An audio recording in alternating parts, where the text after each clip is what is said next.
সিনা টান করে ক্ষমতায় থাকুন, কাপুরুষের মতো ক্ষমতায় থাকবেন না। কারা নির্যাতিত সংগ্রামী মহাসচিব জননেতা জনাব মির্জা ফখরুল ইসলাম আলমগীর, উপস্থিত ছাত্র দলের সাবেক নেতৃবৃন্দ, বর্তমান নেতৃবৃন্দ, উপস্থিত ভাই এবং বোনেরা, সাংবাদিক ভাই এবং বোনেরা, ভাইরা আমার, এই যে আমরা এখানে যারা আছি, আপনারা যারা এখানে আছেন সবাই জেল খেটেছেন, সবাই মামলা খেয়েছেন, অনেকেই রক্ত দিয়েছেন, আমাদের অনেকেই সাজা খেটেছেন। আমাদের নেত্রী দেশনেত্রী বেগম খালেদা জিয়াকে মিথ্যা মামলায় সাজা দিয়ে বছরের পর বছর কারাগারে রাখা হয়েছে। আমাদের নেতা জনাব ভারপ্রাপ্ত চেয়ারম্যান জননেতা জনাব তারেক রহমানকে মিথ্যা মামলায় সাজা দেওয়া হয়েছে।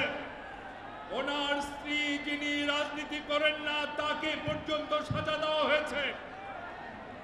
আমরা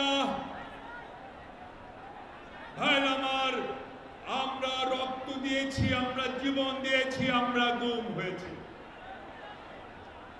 ভাইরা আমার, বোনেরা আমার, আমরা কেন সব করেছি? আমরা জানতাম না শেখ হাসিনা কবে পালিয়ে যাবে, তবে আমরা একটা জিনিস জানতাম, আমরা আমাদের মধ্যে একটা বিশ্বাস ছিল, অন্যায়ের বিরুদ্ধে ন্যায়ের লড়াইয়ে একদিন না একদিন ন্যায়ের বিজয় হবে। মিথ্যার বিরুদ্ধে সত্যের লড়াইয়ে একদিন না একদিন সত্যের বিজয় হবে। পৃথিবীর বুকে কোনো স্বৈরাচার কোনো দিন দীর্ঘ সময় টিকে থাকতে পারে নাই। একদিন না একদিন শেখ হাসিনাকে বিদায় নিতেই হবে, এই বিশ্বাস আমাদের মধ্যে ছিল। সেই বিশ্বাসের জয় হয়েছে, হাসিনা পালিয়ে গেছে। আজকে এখানে লাখো লাখো জনতা, ইউনূস সাহেব দেখে যান, এই ছাত্ররা আপনার কাছে জমা জমি চায় না, টাকা পয়সা চায় না, সহায় সম্পত্তি চায় না। এই ছাত্র ভাইরা অতি দ্রুত জনগণের নির্বাচিত সরকার দেখতে চায়। এই ছাত্র ছাত্রী ভাই এবং বোনেরা চায় যে শহীদ পরিবারগুলো রয়েছে তাদেরকে মূল্যায়ন ঠিক করা হচ্ছে না, রাষ্ট্র তাদের দায়িত্ব গ্রহণ করুক।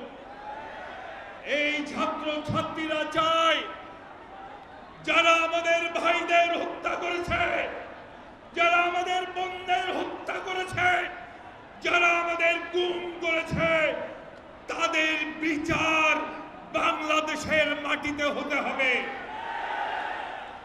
শেখ হাসিনা বহু মানুষকে হত্যা করেছেন 16-17 বছর। শেষ 15 দিনে 1,500 ছাত্র ছাত্রীকে হত্যা করেছেন, রাইফেলের গুলি দিয়ে হত্যা করেছেন, হেলিকপ্টার দিয়ে গুলি করে ছোট ছোট বাচ্চাদের হত্যা করেছেন। এই কুখ্যাত খুনিকে পৃথিবীর কোন দেশ আশ্রয় দিতে চায় নাই। এই খুনিকে আশ্রয় দিয়েছে পাশের দেশ, যারা নাকি নিজেদের আমাদের বন্ধু বলে দাবি করে। ভাইরা আমার, শুধু আশ্রয় দিয়েই ক্ষান্ত হয় নাই, ওই খুনির মাধ্যমে এই বাংলাদেশে অস্থিরতা সৃষ্টি করছেন, এমনকি ট্রেনিং পর্যন্ত দেওয়াচ্ছেন। আমি ইউনূস সাহেবকে বলতে চাই, ইউনূস সাহেব 7 থেকে আর কয় মাস ক্ষমতায় আছেন, অল্প কয় মাস ক্ষমতায় আছেন, সিনা টান করে ক্ষমতায় থাকুন, কাপুরুষের মতো ক্ষমতায় থাকবেন না।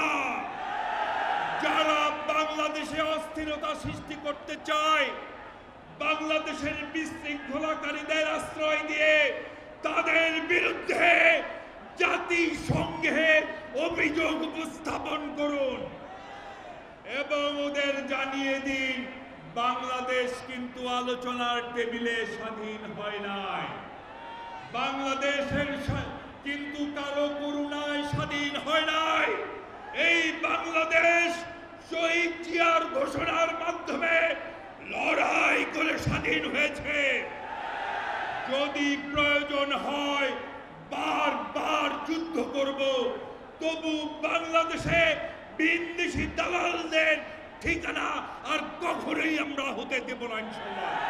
শহীদ অমর হোক, দেশনেত্রী বেগম খালেদা জিয়া জিন্দাবাদ, বাংলাদেশের অহংকার তারেক রহমান জিন্দাবাদ। ধন্যবাদ সকলকে।